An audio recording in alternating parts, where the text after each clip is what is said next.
Hello there, boneheads, and welcome to another episode of the Bone Man Show. I got another fun-filled interview for you. Straight from Carrollton, Missouri. I introduce to you Bill Fisher. Yay.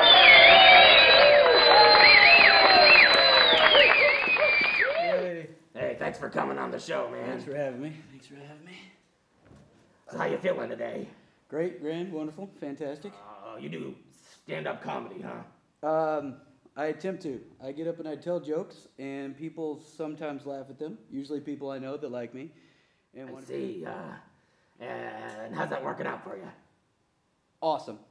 Oh. Not really. No. Actually, no, it's going really good. I started out in Tennessee, in Chattanooga, doing stand-up comedy at the urging of some friends. And since then, I grew a beard, and I moved up here. Was out of it for about 4 years, and had some friends really talk me into it, getting back into it, and felt really comfortable. Drunk is what I mean by comfortable. Okay. Got back up and did it. You know, like, I'm trying to be less self-centered. Like, instead of, like, masturbating constantly, I try to give other strangers hand jobs. And it's not sexual. No, stop. It's not sexual. Dude, if that little weird fucking guy with the hat from the Dave Matthews Band can just walk around hugging people on that video, why can't I take it up a notch? Why can't I push the envelope? And it felt good. Well, it should feel good. It's a pretty natural thing, but not a lot of people can, get up in front of a crowd. What have been some of the struggles and challenges you've faced over the years? I firmly believe in doing new material. And, I try to get up as often as I can, and I want to always do something new. And the problem with doing something new is it doesn't always go great. Sometimes it goes horrible. Sometimes people aren't into it. But I find if you just get up and tell the same jokes over and over, people don't really care. People are like, oh, I know what he's going to say, and it's boring. And something about that live wire edge, I really feed off. I really like trying things out and trying to win people over. And feeling if something new is not working, how can I turn it? How can I pull them in? Feels good. I like it. Interesting. Yeah, that sounds like a pretty advanced technique for a whole lot of performers. At least nowadays, That's a classy. Technique's a fancy term by flying, just pulling your head out of your ass, I guess. Just getting up there like a jackass and doing what you can. It's a talent of mine. I don't know if I can curse on here. Can I curse? Oh, yeah, you can say whatever you want. Well, I don't usually curse a lot. That's not true. Anybody sees me. I need to work on cursing. I do curse too much. It's a problem. I find cursing's a lot. It's like masturbation. Like, your parents know you do it. You just don't want to do it in front of them. Yeah. And you definitely don't want to be seen on the internet doing it on a video with a guy wearing a skull mask. Yeah. Weird. I don't know. That might get a lot of hits. There's some real freaky people out there. Yes. It's true. I'm actually probably related to some of them. That's why I got to fly under the radar with this. Oh, yeah. Yeah. Well, let's talk about some of your influences. Comedy-wise, three big guys. Richard Pryor. I learned a lot from him and his timing and how you could tell a simple story and really pull somebody in. Flip side of that coin, the second greatest, I compare them, they're equal. George Carlin. He brought in the fact that you can be really freaking smart and do stand-up. I think he launched 1,000 ships with his intelligence and the way being smart is funny. It's okay to be a dork and be intelligent and think at a higher level. Everything's not fart jokes. But right. He could always bring it back to a hilarious fart joke. And third, the late Mitch Hedberg. Okay. That guy was the master of the random left field one-liners. And I feel like my comedy is a combination of all three. It's being a real person, my random thoughts, and a certain level of intelligence that not everybody's going to get, but the people that come along for the ride are going to really like it. Oh, it sounds like you're well on your way to the total package. Like Lex Luger, the wrestler? Yeah. So that's a random reference that nobody will probably get, except for Josh Beck. Hi, Josh, if you watch this. he'll get that. Perhaps we could touch on your upbringing here. Maybe you could talk a little about your family and friends. Are they weird people? Are they not weird enough? Both. I have some family that are so not weird, it's freaking weird. And I have some family, I probably never would have got up on this stage if it wasn't for times I can remember all my uncles and my dad while we're out camping, just standing around being so ridiculous about, like, somebody will say one little thing, and 2 months later, we're still standing around joking about it. And it's, that's where a lot of the fly by the seat of my pants thing came from. Also my uncle Brent and my uncle Keith, the crazy Scotch-Irish side of the family, just getting together and goofing off. And I remember madness, like playing board games at Christmas and our card games and putting people in front of the sliding glass window so you could see their cards. Your family, like people that, playing, like my grandma at Christmas was like, welcome to Christmas. Anyway, she gave us all, gives everybody money, all the grandkids money, and then she takes it back playing poker the same night. Oh, man.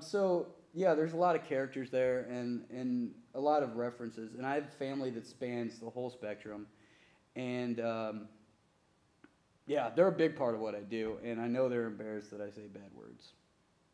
Oh, well, I'm probably just going to have to get over it. Like, how do other outlets of media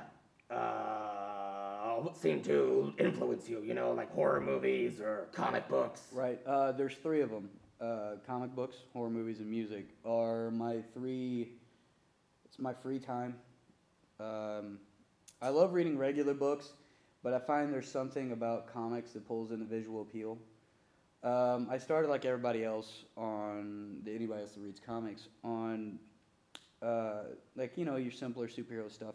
Then I found myself gravitating towards the darkness, and one particular guy, Garth Ennis, is a brilliant writer. In the 90s, he had a book called Preacher through the Vertigo input that was brilliant. And then he transferred into The Punisher, which is dork moment, my favorite comic book character. And then he is also working on a series that's about to come to an end called The Boys, which is about a CIA supergroup, or a group of guys that basically watch superheroes because in this universe, superheroes are horrible people. They do everything, rock stars and everything, just vulgar, horrible stuff, and they're designed to stop them. What I learned from him and other people along those lines is he's a great Irish writer, so there's a lot of drinking, fucking, and fighting in his books. And it made me go from a kid to growing up that this is a medium that completely transfers. Like cartoons or anything, it's just what you put into it. It all transfers. And as far as music, I wouldn't be alive today without music. Everything from Aerosmith to ZZ Top, top to bottom. Metallica, obviously my favorite band, but I can listen to Johnny Cash or the Ghetto Boys just as easy. There's something about music that takes you to another place that is definitely just a beautiful thing.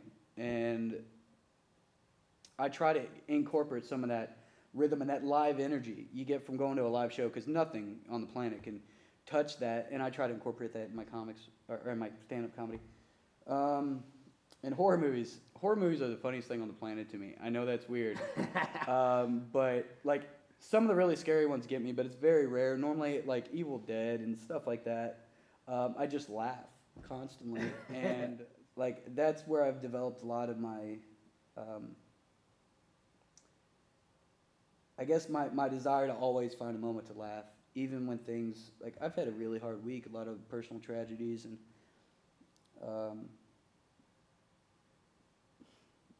sorry, I lost a good friend, Caleb. I miss you, buddy.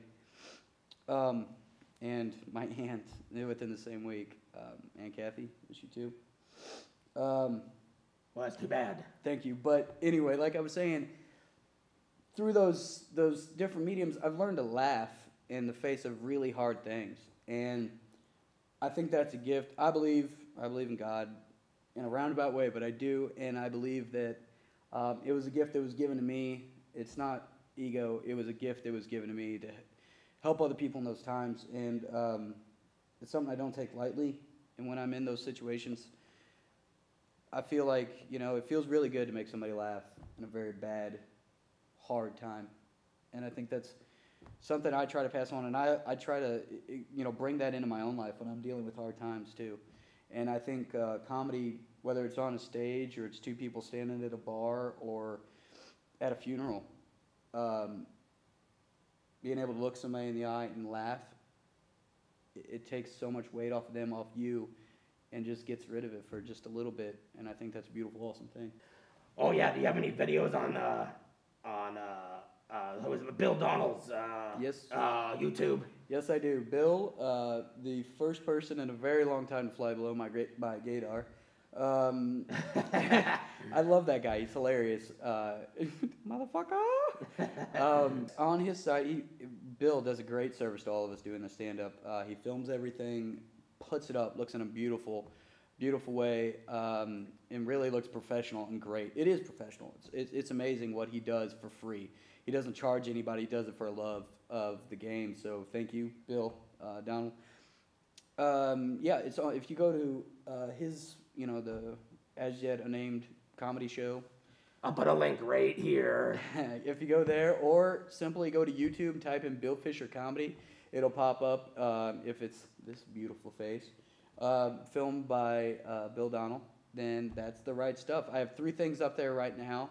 And roughly every 2 to 3 weeks, something new will keep popping up, hopefully.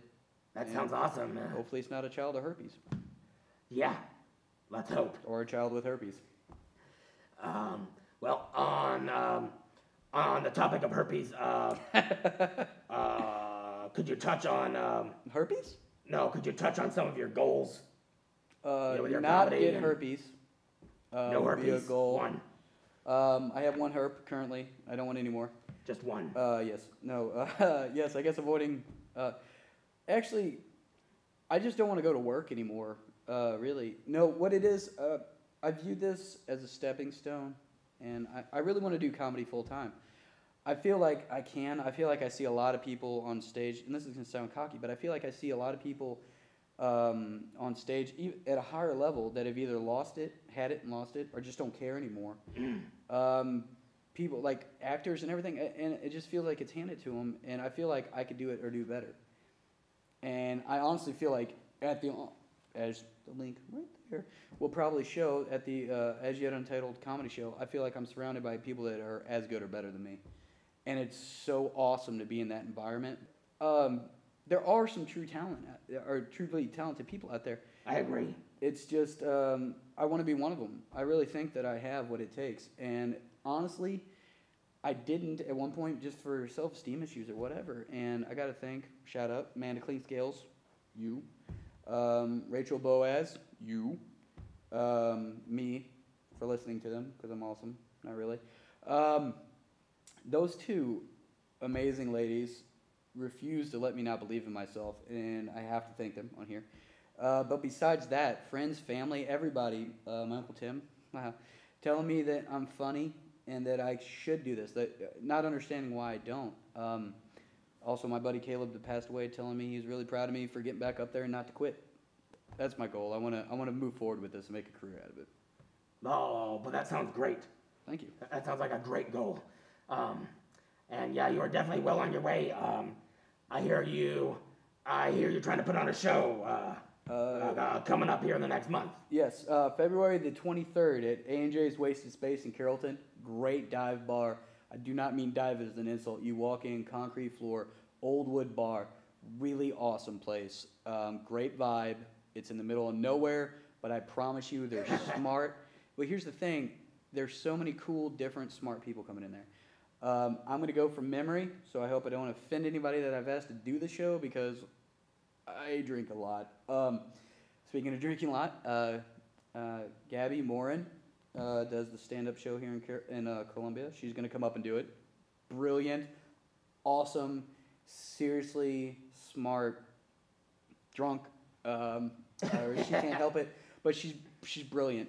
She's going to do it. Rob Harris, my big half-black brother from another mother, who I talk to constantly on Facebook, but like, oh, he's very funny. Like most white people, I'm terrified to talk to him in person. Then there's, which is not true. I can't wait to get around and hang out. Let's see. Josh Beck, who runs the show here in town, is going to come up and do a set. Lewis, I can't even say it. Is it Dorflinger? Yes. Why does it sound like some kind of weird sex toy? Especially because of knowing him. Well, just look at his head. It looks like a sex toy. Look at his head. He has the only guy I know that might have a darker, more fucked up sense of humor than I do. Oh yeah, but that's what makes him brilliant. He's almost as dark as Rob without actually having black in him. For a really pasty guy, he's pretty dark humored. And Patrick Moran, I can't. He's funny. Don't judge me. Yeah. I can't pronounce things. That's all that matters is he's funny. Yeah, I saw him do a set. He threw like 30 AIDS jokes in it. It was hilarious. And then a couple other people to be announced. By to be announced, I mean I forgot you. But I'm on the spot here. But yeah, it's going to be great. Check out my Facebook page, just Bill Fisher, Carrollton, Missouri, on your Facebookings. And I will constantly post it, or look up ANJ's Wasted Space in Carrollton. Bill Donnell is coming. I can't believe I forgot him. He's going to do a set, and he's actually going to film it, make it look great. He's going to be posting a flyer up too on the interwebs to help, times and places and whatnot. And yeah, so definitely watch more on that. But it's going to be a fantastic, seriously great time. I'm going to drink a lot of Guinness. I hope you do. Well, this interview's been all over the place. We've touched on all kinds of things. We've touched feelings. We've touched body parts, all kinds of yucky stuff. But nonetheless, it's been very entertaining having you on the show, Bill. Thank you. I appreciate it. And be sure to check him out on the internet, folks. And you can check me out on Twitter at Bone Man Variety. I'll catch you later, boneheads. Bye.